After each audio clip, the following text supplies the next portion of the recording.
Dots. I'm Dr. Latifat. I'm the host of the Money Fit MD podcast.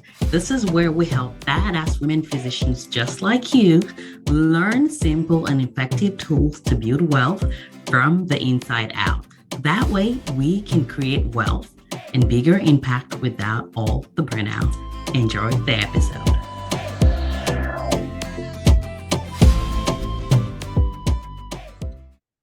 This episode today is going to be one about how to never be broke. Welcome. I'm Dr. Latifat, aka Money Fit MD. I'm so glad you guys are here. I'm glad you're listening. If you're listening on the podcast or you're listening on, the YouTube or wherever else we are these days at the time of watching this, I am so glad that you're in my world. I'm a gastroenterologist, and I'm also the founder of the Money Fit MD platform, which is the podcast we have here, the Money School, which is where we teach women physicians how to have money. I am super duper excited that our paths has crossed, because every single time that a new person listens to this podcast, I'm like, yes, that's one more human that gets to have money. Yes. I get really excited about that stuff. But I hope you guys are doing well. I am recording this right now from Vietnam, which is where, we've been here now for, I want to say, almost 2 weeks. And what we're doing is we've been traveling around the world for 10 months. We're taking a year off as a family. And so we spent the last 10 months traveling to almost 20 countries, 19 countries, 20 destinations if you count New York City, where we were for about 2 weeks. And guys, it has been life-changing. It has literally changed my life. And I am really, really excited about the fact that many physicians are interested in taking pauses and traveling. And I want to make sure that we're able to do that. So what I did was I actually created a sabbatical guide that's going to be released later on this month so that you can actually have the tools, you can have the tips that I'm sharing based on my own lived experience about how we made this work, how the finances came to be, and some really, really practical things that is going to help you when it comes to your taking a sabbatical for however long, whether it's like for 4 weeks, for 2 months, for 3 months, you get to choose.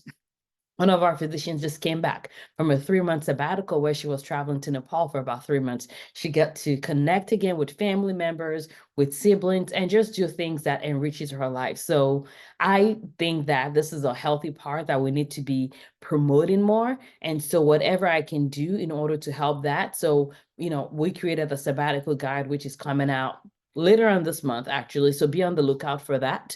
If you're in my email world, don't worry, you're going to get an email when it is available for the rest of the world. We also have a money guide that I put together, and I'm literally calling that a money guide so good that I could charge for, but I'm not. That's all my team said. They're like, yeah, you could charge for this, but I'm not, because I want to make sure that literally there's no reason why you are not going to grow your money. And also because some of you guys have talked about the fact that you want to work together, you want to be part of my inner world, my inner circle instead of the money school. And so part of what we've been thinking about is how can I help you do the work that you need to do, literally create wins for yourself, get your money good, have money, no money, and get to a point where you're like, okay, I am ready to start not just knowledge, but action. So part of this is I want to make sure that you get what you need to be positioned to be able to excel. Because when I see the things that people are doing inside of our money school, I see the moves they're making, they're growing their finances, they're changing their families, they're taking a sabbatical, they're crossing their, paying off debt, they're crossing 7-figure net worth, 6-figure net worth, and whatever it is they want to do without hustling, they're creating that. So when I see something that works, I want more and more people to have access to it. So everything that I'm doing in 2024 is to improve that. So just be on the lookout where so many things we have that we're working on in the background that's going to be making 2024 one of the best yet when it comes to financial success for women physicians. The episode that I want to talk about today, really, really important. And the reason why I want to have this conversation is, if you think about it, a lot of people want to have money. And part of the reason why people want to have money is because they don't want to be broke. They don't want to be broke. They want to make sure that when opportunities come, when resources come, or things they want to spend on, that they have the money to spend on it. But also they want to make sure that when life happens for good, not just for bad, that they're able to take advantage of the opportunities. I've shared on previous episodes that like when we started our sabbatical, our goal was to do 9 or 10 countries, but we let room for flexibility and inspiration. And what that did was that's what led us to doing like 19 countries in this time. That was not like the plan. And one of the things that kind of like took us in a different direction when we're going to our journey was when we were in Curacao, we traveled to Aruba. And then when we're in Aruba, we met up with some friends. We're in Curacao for like 6 weeks or so, and then Aruba for a couple of days. We met up with some friends in Aruba, and they were like, "Oh, we're gonna be doing this Spartan race in South of France. Do you guys want to come?" And my husband and I were like, "Sure, we'll do it." Well, really, my husband, I was not signing up for Spartan. He was.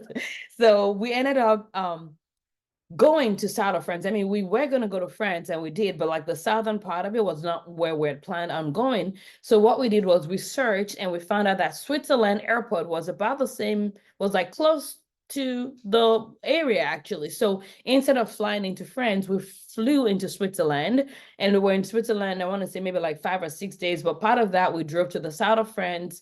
I think we were there for like maybe a total of 7 days. We drove to south of France. My husband was able to do the Spartan race. We had a great time, like on that road trip, exploring new things, seeing new spaces, sharing that with the kids. And then from there, we now flew from Switzerland to Paris. And then we stayed in Paris, I want to say for like a little over a week, maybe almost 2 weeks or so. But you get my point. The point is like opportunities will come that you can say yes to, because a lot of times when we think about things happening, we think about negative things that we're able to prep for, and that is important, but there's also positive heck yes things that will happen, and I want you to be able to take advantage of it. So what I want to share are four principles that if you follow those principles, you don't ever have to worry about being broke. I'm just being serious with y'all. So 4 principles, okay? So the first one is this, and some of this are going to be, I'm just going to tell it like it is. I'm going to tell it like it is. So get ready to like hear some truth bombs from Latifah. But as always, know that this is coming from a place of love. And it's coming from a place where I'm like, okay, these things are actually simple, but people complicate it for us, or people don't teach us, which is why there's so much confusion. But if we keep it simple, like we're all reasonable and sensible humans. So if we keep it simple, it makes it sound more like a no-brainer, which really it's meant to be no-brainer. So the first one is don't eat all your income.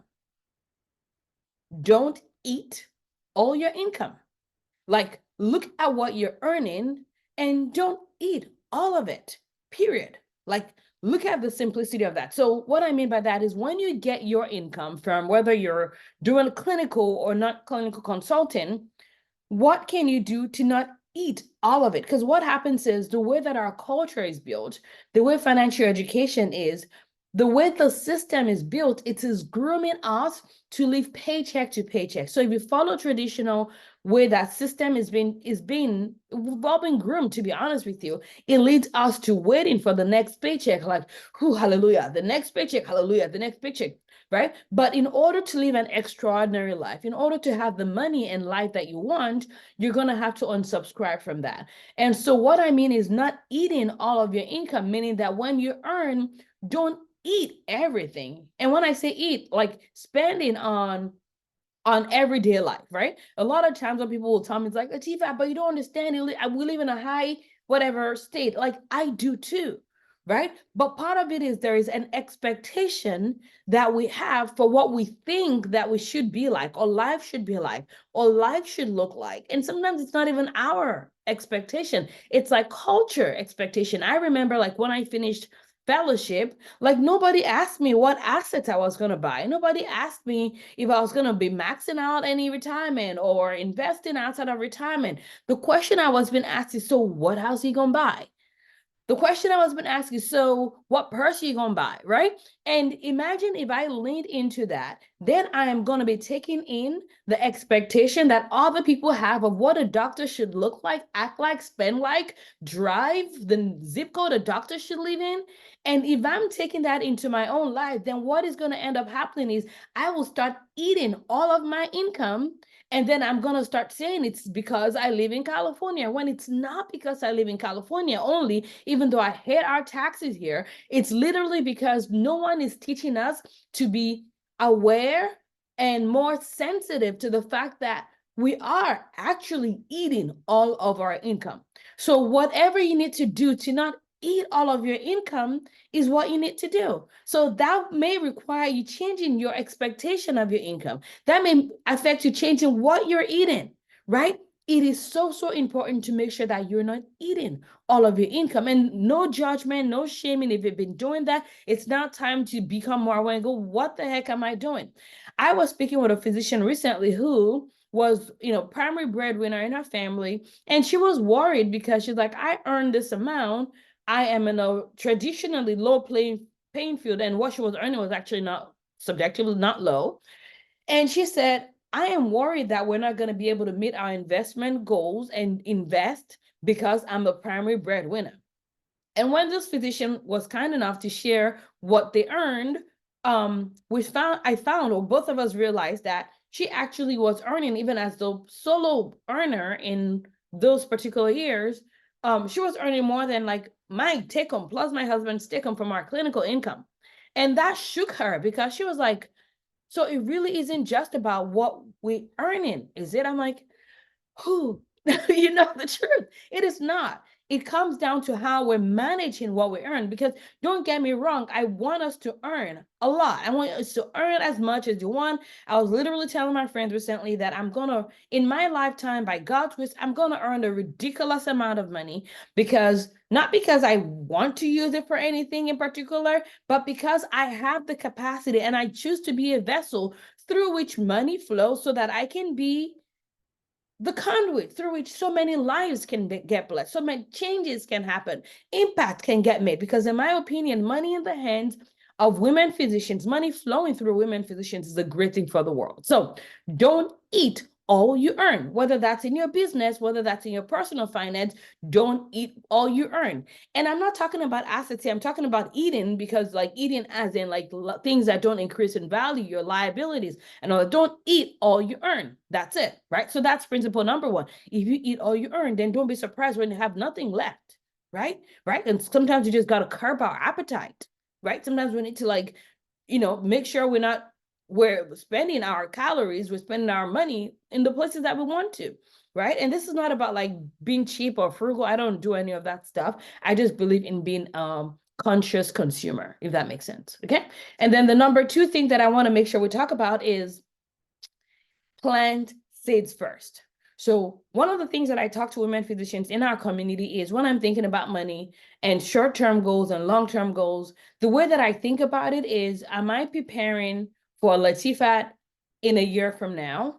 And am I preparing for Latifat in 20 or 30 years from now, right? So that's short-term and long-term. If you're not doing that with your income, you can see how that's going to be leading you to live paycheck to paycheck.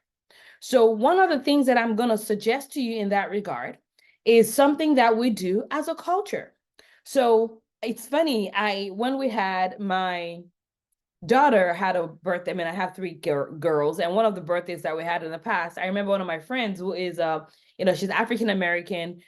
She came to the party, and at the party we had we were there, kids were there, other friends were there, and then we also had like grandparents, older grandparents, and all that stuff. And then when it was time to eat, what she did was this: she went over to the older people and said, what would you guys like to eat?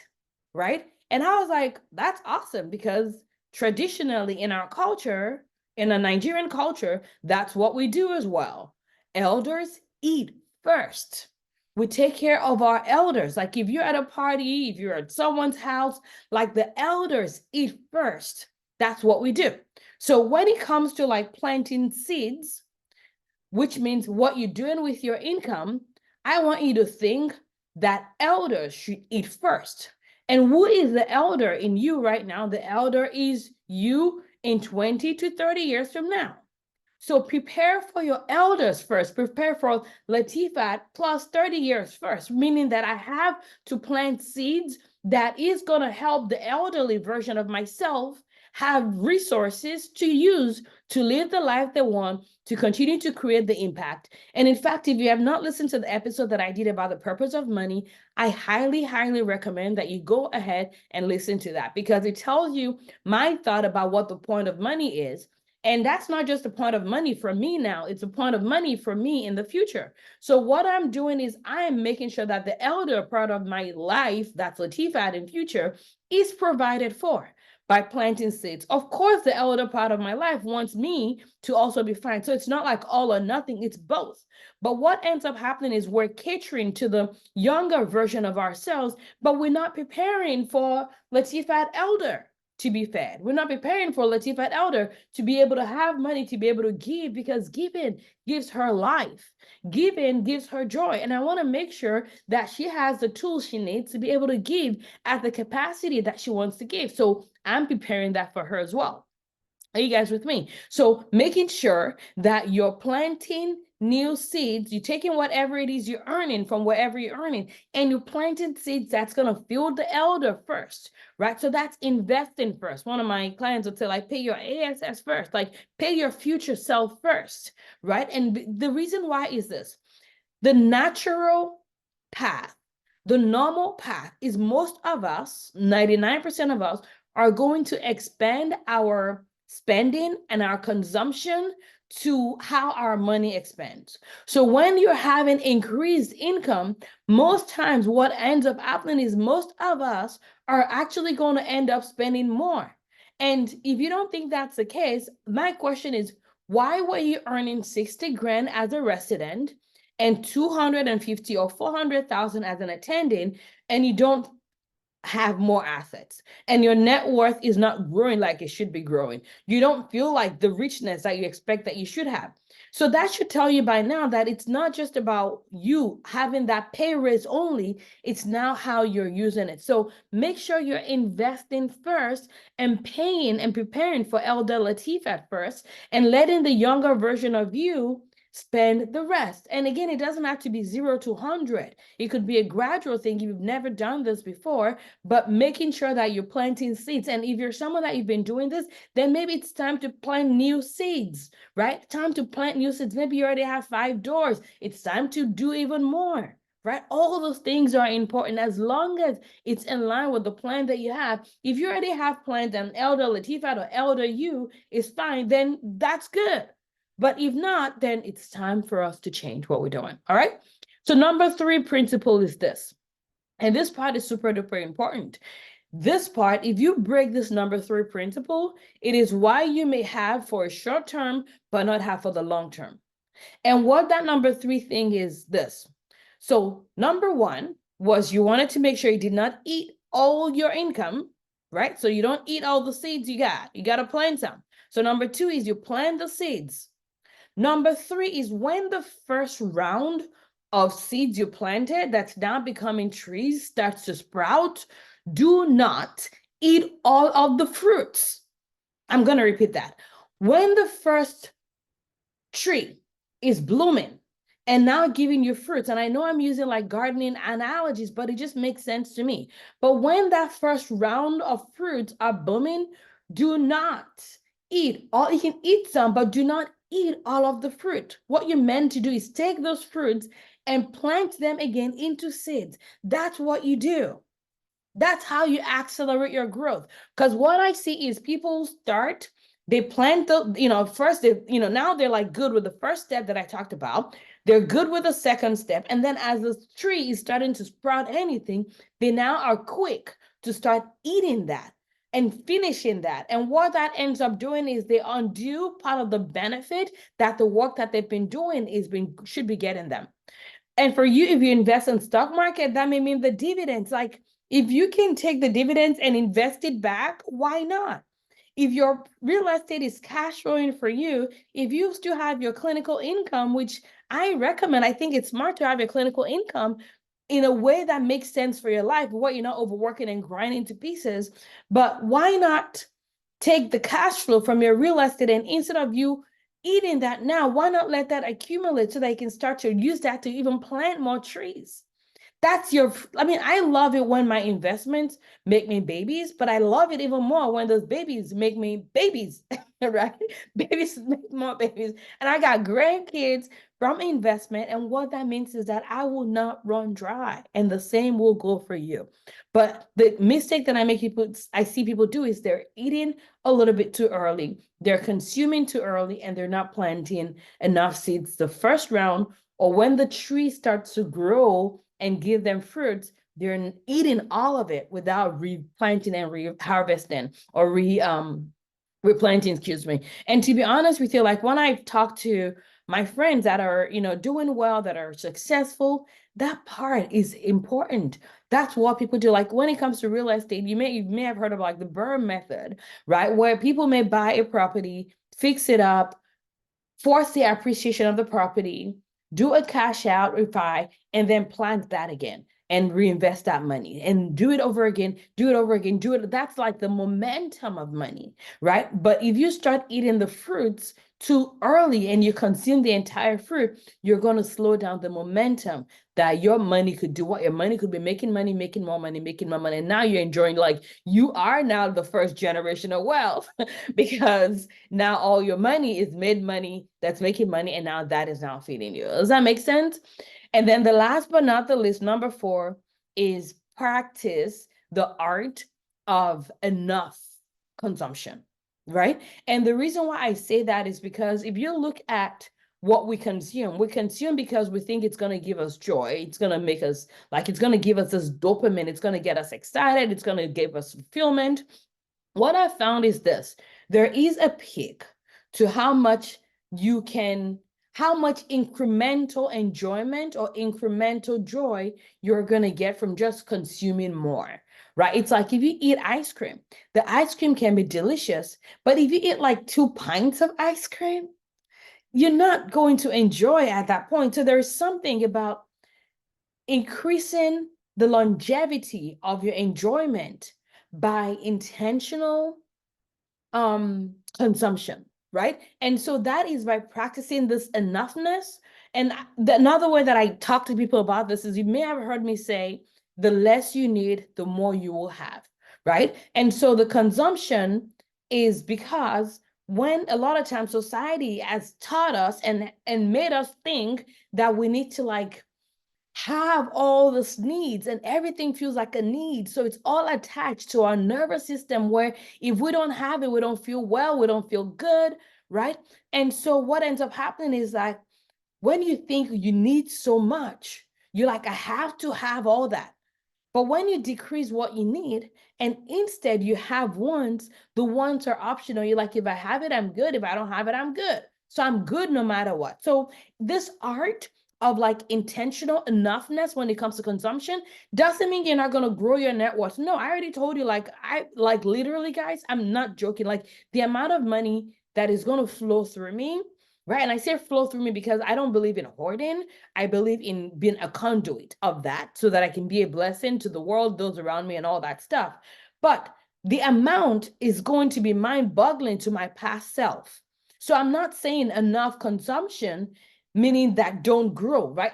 Production is how we grow. Like I produce value, I produce more assets, I buy more assets. That is how my net worth grows. That's how my money grows. But when it comes to like what I need to be well, I like to practice mindful consumption of this enoughness so that I don't become like almost like gluttony, or is it gluttony? Not English, ESL showing up. You all get what I mean? Where it's not, because ultimately what happens is this: the reason why we consume is because of how we want to feel on the other side of it, right? However, incremental consumption, actually, there's a peak to the enjoyment you get. At a certain level, it just becomes more like expanding your stomach, but it doesn't necessarily create enough or more joy or more satisfaction, if you know what I mean. So my point is, when we practice the art of enough when it comes to consumption, it actually helps us enjoy our lives better. So these are 4 principles that honestly, if you follow this principle, you would never be broke.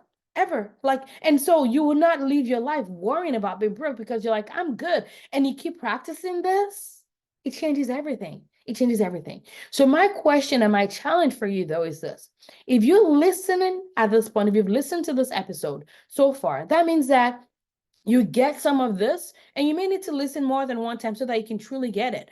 But then the question I'm going to ask you, and I'm going to challenge you in 2024 is, I don't want you to be a consumer and not be a producer. I don't want you to be hoarding all this knowledge and not executing. So my question to you is this: what is one action that you're going to take as a result of what you just heard me talk about today? What principles out of those four principles are you slacking on, and maybe you've never heard of, or maybe not practice, that you are committing to put into practice today? One of the things that I'm challenging the women inside of our community is to close the gap and shorten the time between decision and action. If you made a decision, follow it up as soon as possible with an action. So what that means is if you've decided that, okay, I'm not going to be eating all I'm not going to, I'm going to stop eating all my income, then what is one action that you're going to take as a result? Does that mean you're going to start investing first, as soon as your paycheck comes, or even before your paycheck comes? Like, you're maxing out your retirement account if that's what you want to do. You're doing a taxable account. You're saving for a down payment on the next investment property. You're looking for things you're going to invest in to be able to diversify, whether you want to invest in like passive income, in real estate, in storage, or whatever it is. You are intentionally planning towards that. What is that for you? Take that action soon, because the longer the time between your decision and action is, the less results you're going to get. Because now time is going to go, busyness of life, procrastination, kids. If you got kids, those, God love them, gotta love them, but gotta love them. That's what I'm going to say on this episode, right? But you guys get my point, because the key is this: the work we're here to do together is not the work of getting constipated with knowledge. It's the work of getting knowledge and executing and taking action. So whatever that action you're taking is, I want to celebrate it with you. And how do you do that? Send me a message. Are you with me on Instagram? Are you with me on Facebook? Are you with me on YouTube? If you're on YouTube and you're not following me, what the heck are you doing? And if you're watching this on YouTube, I hope you've subscribed. Let me know in the comments as well. Let me know what your thoughts are. And don't forget, I want to hear from you. Leave a review on whatever platform you're listening in. Let me know how this is landing, because I'm here for you to succeed. I'm here for you to have money. I'm here to create your best rich life, one that is filled with purpose, that is filled with joy and enjoyment as well, without all the burnout. So I hope this episode has been helpful for you. Thank you so much for riding with me. It's been a pleasure chatting with you. I'll see you in the next episode. And by the way, I want you to make sure that if there's anything, any offerings that is going on right now that I'm announcing on this platform, whether it's the webinar I'm doing, whether it's a challenge that we're going to be doing starting in February, I want you to make sure that you're saying yes and opting in to things that are going to change your life in 2024. I love you. I'm rooting for you. I'll talk to you in the next episode. Goodbye.